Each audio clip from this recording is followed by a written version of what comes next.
રાધનપુરના બંધવડ ગામમાં ખેડૂતોને મોટો આંચકો, ખેડૂતોના નામે 4 કરોડનું બોગસ ધિરાણ। રાધનપુર તાલુકાના બંધવડ ગામમાં સેવા સહકારી મંડળીમાં મોટું કૌભાંડ સામે આવ્યું છે। 180થી વધુ ખેડૂતોને લોન ન લીધી હોવા છતાં પણ કરોડો રૂપિયાની નોટિસ મળી છે। આ મામલે ખેડૂતોએ કંધોળ સહકારી મંડળીના મંત્રી પર કૌભાંડનો આરોપ મૂક્યો છે। ખેડૂતોના જણાવ્યા અનુસાર તેમના નામે 4 કરોડથી વધુ રકમનું ધિરાણ ઉપાડવામાં આવ્યું છે। આ મુદ્દે બંધવડ ગામના હનુમાનજી મંદિર ખાતે ખેડૂતોની બેઠક યોજાઈ હતી।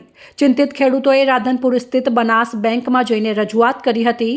ખેડૂતોએ સ્પષ્ટ કહ્યું છે કે તેમણે કોઈ લોન લીધી નથી। તેમના નામે કોણે આ રકમ ઉપાડી અને ક્યાં ગઈ તે અંગે તપાસની માંગ છે। ખેડૂતોએ જે વ્યક્તિએ તેમના નામે બોગસ ધિરાણ ઉપાડ્યું છે તેની સામે કાયદેસરની કાર્યવાહી કરવાની માંગ કરી છે। સાથે જ આ રકમ જવાબદાર વ્યક્તિ પાસેથી વસૂલ કરવાની માંગણી પણ કરવામાં આવી છે। આ ઘટના બાદ બંધવડ ગામના ખેડૂતોમાં ભારે રોષ જોવા મળી રહ્યો છે।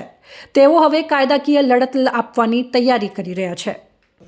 મારા ગામમાં સેવા સહકારી મંડળી ચાલે છે અને સેવા સહકારી મંડળીમાંથી ખેડૂતોના નામે ખોટા પૈસાનું ધિરાણ થયેલું છે। એક ખેડૂતને 3.5 લાખે અંદાજે ધિરાણ થયેલું છે। અમુક ખેડૂતો તો બેંક ભાળેલી નથી અને પૈસા ઉચાપત થયેલી છે। તો મંડળીના ચેરમેન અને સભ્યો પણ ગામની સાથે સહકારમાં છે। આ પૈસા કઈ રીતે ઉપડ્યા, કેવી રીતે લીધા એ ગામ લોકોને કોઈને ખબર નથી।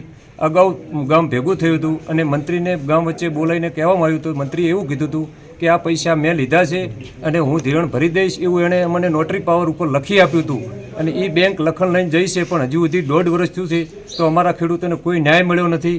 તો અમને ન્યાય મળે એ માટે તમામ સહકારી માળખાને અમારી વિનંતી છે।